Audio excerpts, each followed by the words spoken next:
श्री शिवाय नमस्तु भयम। दोस्तों, जैसा कि आप सभी लोग जानते हैं कि 4 जनवरी 2026 यानी रविवार को पड़ रही है माघ महीने की कृष्ण पक्ष प्रतिपदा तिथि, जो बहुत ही खास है। और दोस्तों, ये वो तिथि है जो कि माघ महीने में रविवार को पड़ रही है। दोस्तों, इसी दिन किया जाने वाला पंडित जी द्वारा बताया गया एक लाल फूल और एक सफेद फूल वाले उपाय आप लोगों को जरूर करना चाहिए, क्योंकि दोस्तों ये एक ऐसा उपाय है जो कि हर दिन नहीं किया जाता। माघ महीने में जो रविवार की प्रतिपदा तिथि आती है उसी दिन किया जाता है। अगर आप लोगों ने इस उपाय को नहीं किया है या किसी कारणवश नहीं कर पाए हो तो इस माघ रविवार प्रतिपदा तिथि के दिन इस उपाय से मत चूकना। दोस्तों देखिए, यह दिन इतना खास होता है, इतना महत्वपूर्ण होता है। देखा गया है कभी कभी बड़े बड़े पूजा पाठ अनुष्ठान से जो मनोकामना पूर्ण नहीं होती है, वह माघ रविवार के दिन एक छोटे से करने से ही आपकी मनोकामना पूर्ण हो जाती है। और बहुत सारे लोगों ने इस उपाय को किया भी है और उनको इस उपाय को करने का फल भी जरूर मिला है। अगर आप लोग भी इस उपाय को इस रविवार के दिन करना चाहते हैं तो आप इस उपाय को पहले अच्छे से समझ लेना, सुन लेना, उसके बाद करना। आपको इस उपाय का फल जरूर मिलेगा, आपकी सभी मनोकामनाएं पूरी हो जाएंगी। दोस्तों, हम आपको यहां पर बता दें कि ये जो एक लाल फूल और एक सफेद फूल वाले उपाय है, ये उपाय पंडित जी ने अपनी अभी की सीहोर की कथा में ही बताया है।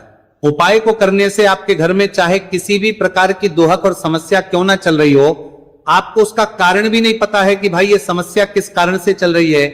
उसका कुछ भी कारण हो सकता है, जैसे पितृदोष हो सकता है, कालसर्प दोष हो सकता है, या किसी भी तरह का मंगल दोष भी हो सकता है, और भी बहुत तरह के दोष होते हैं, कुछ भी हो सकता है। पर आपको इस उपाय को करने के लिए अपने दोष को पता लगाने की भी जरूरत है। आपके घर में किस कारण से इतनी दुख और परेशानी आ रही है वो भी आपको पता लगाने की जरूरत नहीं है। बस रविवार को प्रतिपदा तिथि के दिन इस उपाय को कर लेना है, क्योंकि इसी एकमात्र उपाय को करने से आपके पूरे घर परिवार में सुख और शांति हो जाएगी। आपके घर में अच्छे अच्छे काम होने लगेंगे। आपकी जो भी मनोकामना होगी वो भी धीरे धीरे करके पूर्ण होना शुरू हो जाएगी। अब हम समझते हैं इस एक लाल फूल और एक सफेद फूल वाले उपाय को आपको करना कैसे है, किसको करना है, किस करना है और कैसे करना है। देखो, उपाय बिल्कुल आसान है, बस समझने वाली बात है। ध्यान से समझिए, उसके बाद ही आप लोग जो है इस उपाय को जरूर कीजिएगा। सबसे पहली चीज हम लोग ये समझते हैं कि इस एक लाल फूल और एक सफेद फूल वाले उपाय को इस आने वाली रविवार प्रतिपदा तिथि के दिन किसको करना है। तो देखिए, इस उपाय को घर के सभी सदस्यों को करने की बिल्कुल भी जरूरत नहीं है। घर में से कोई एक मुख्य बड़ा सदस्य इस उपाय को करेगा तो उस घर परिवार के सभी सदस्यों को इस उपाय को करने का फल मिल जाएगा। पर वो बड़ा सदस्य कौन होगा, कौन व्यक्ति इस उपाय को करेगा, तो यहां पर देखिए हम आपको बता दें, घर की जो बड़ी माताएं बहनें होंगी, घर की बड़ी माताओं बहनों में से कोई भी एक माता बहन इस वाले उपाय को कर सकती है। अपने पूरे घर परिवार के लिए घर में सभी सदस्यों को इस उपाय को करने की जरूरत नहीं है। मात्र घर की जो माताएं बहनें हैं उनमें से कोई भी एक माता बहन इस वाले उपाय को करेगी तो उसके घर परिवार के पूरे सदस्यों को इस उपाय का फल मिलेगा। अगर किसी कारणवश माताएं बहनें घर में उपस्थित ना हो या वो इस उपाय को ना कर रही हो, कुछ दिक्कत हो, तो भाई उस जगह पर फिर घर का कोई बड़ा व्यक्ति भी इस उपाय को कर सकता है। माताओं बहनों के कहने का मतलब यह था कि माताएं बहनें घर की लक्ष्मी होती हैं।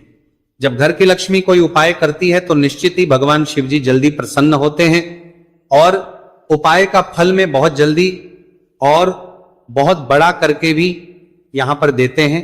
तो आप लोग ये बात समझ गए होंगे। अब हम ये बात समझते हैं कि इस वाले उपाय को हमें करना किस समय है।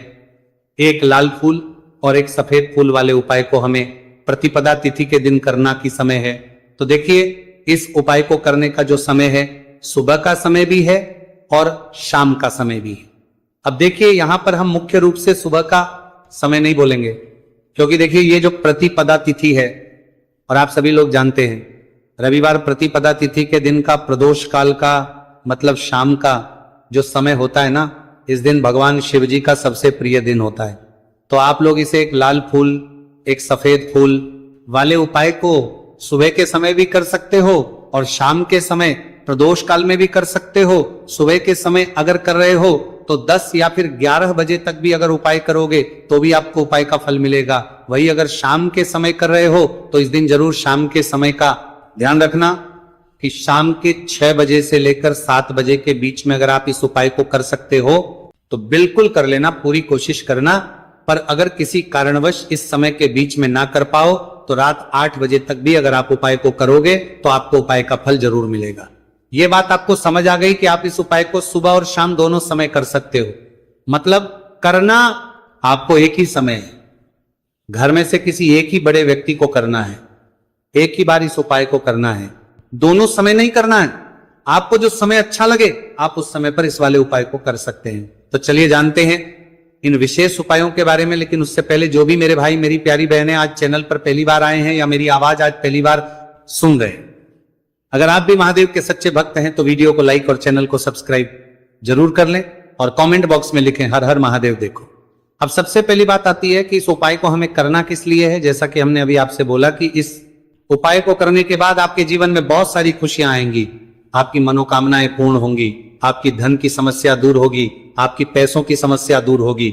अब देखिए, अगर आप लोग सोच रहे हो कि भाई हमें अपना घर बनाना है पर घर बनाने के लिए पैसा नहीं है, हमें गाड़ी लेना है पर गाड़ी लेने के लिए पैसा नहीं है, हमें जमीन लेना है पर जमीन के लिए पैसों की कमी पड़ रही है, अगर ऐसी ही दिक्कत परेशानी या किसी भी तरह की धन से जुड़ी हुई समस्या या पैसों से जुड़ी हुई समस्या अगर आपके जीवन में चल रही है तो ये उपाय निश्चित ही आपके जीवन में बहुत सारे फल लाकर दे सकता है।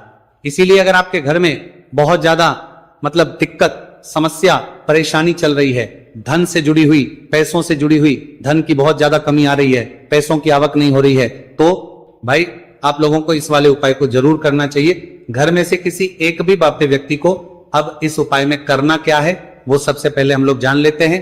उपाय की सामग्री हम लोग सबसे पहले जानते हैं कि इस उपाय में किस किस चीज की आवश्यकता पड़ेगी। तो देखिए, उपाय का नाम तो एक लाल फूल और एक सफेद फूल वाला उपाय है, पर इस उपाय में कुल मिलाकर 4 सामग्री हमें लगने वाली, जो कि पंडित जी ने खुद सीहोर वाली कथा में बताया है। और जो हम आपको उपाय बताते हैं वो पंडित जी द्वारा बताए गए होते हैं, अलग से हम कुछ भी नहीं बताते हैं। तो यहां पर हम लोग समझते हैं कि इस उपाय की सामग्री क्या है। तो देखो, उपाय की जो सामग्री है वो 4 सामग्री है, जिसमें से सबसे पहली सामग्री है एक बेलपत्र। देखो बेलपत्र क्या होती है, बेलपत्र जो शिव की शिवलिंग पर चढ़ती है। दूसरी चीज है एक शमीपत्र, शमीप्र शिवलिंग पर ही चढ़ता है। तीसरी चीज है दोस्तों एक लाल फूल, उपाय का नाम है। तो एक यहां पर आपको लाल फूल लेना है। अब ये लाल फूल कौन सा लेना है, देखो शिवलिंग के ऊपर जो लाल फूल चढ़ता हो उनमें से कोई भी एक लाल फूल पसंद कर लेना और वो कहीं से तोड़कर या कहीं से खरीद कर लेकर आना और उस लाल फूल को उपाय में प्रयोग कर लेना। उसके बाद में एक सफेद फूल का विशेष रूप से ध्यान रखना, जो सफेद फूल शिवलिंग पर चढ़ता हो सिर्फ वही सफेद फूल लेकर आना, इसके अलावा कुछ मत लेकर आना, लेकिन केतकी का मत लेना। तो एक एक मात्रा में ही आपको ये चारों सामग्री चाहिए, एक बेलपत्र, एक शमीपत्र, एक लाल फूल और एक सफेद फूल। ये चारों सामग्री आप लोग तैयार करके रख लें। प्रदोष काल में या सुबह के समय जब भी आप इस उपाय को कर रहे हैं, जैसे ही आपके उपाय की सामग्री तैयार हो जाती है तो क्या हम सीधा उपाय को करने के लिए इन चारों सामग्री को उपाय करने के लिए जा सकते हैं? नहीं, तो यहां पर आपको इस बात का ध्यान रखना है कि हम भगवान शिव जी को प्रसन्न करने के लिए तो जा रहे हैं, हम अपनी मनोकामना को पूर्ण करवाने के लिए तो जा रहे हैं, पर हमें यह दर्शाना बिल्कुल भी नहीं है कि हम सिर्फ अपने फायदे के लिए भगवान शिव जी के मंदिर में आए हैं। इसलिए हम इस उपाय को करने के साथ साथ में भगवान शिव जी की पूजन अर्चना के लिए कुछ सामग्री भी जरूर लेकर जाएंगे। जैसे कि सुबह समय अगर आप उपाय को कर रहे हो, इस एक लाल फूल और एक सफेद फूल वाले उपाय को, तो भाई सुबह के समय आपको एक लोटा जल लेकर जाना है। जो लोग प्रतिदिन शिव जी के मंदिर जाते हैं, पूजन अर्चना करते हैं, जल चढ़ाते हैं, फूल, बेल, पत्र सब कुछ चढ़ाते हैं, भाई वो अपनी पूजन अर्चना वैसी की वैसी ही करना। बाकी जो सिर्फ उपाय को करने के लिए जा रहा है, जो कुछ भी लेकर नहीं जा रहा है, उसे कम से कम 1 लोटा जल अपने घर से भर कर लेकर जाना अगर आप उपाय को कर रहे हो, है ना। क्योंकि इस वाले उपाय को आप भगवान शिव जी की पूजन अर्चना करने के बाद ही करना। वहीं अगर बात करें शाम के समय की, अगर कोई व्यक्ति शाम के समय प्रदोष काल में इस वाले उपाय को कर रहा है तो भाई आपको मात्र 1 घी का दीपक तैयार करना है।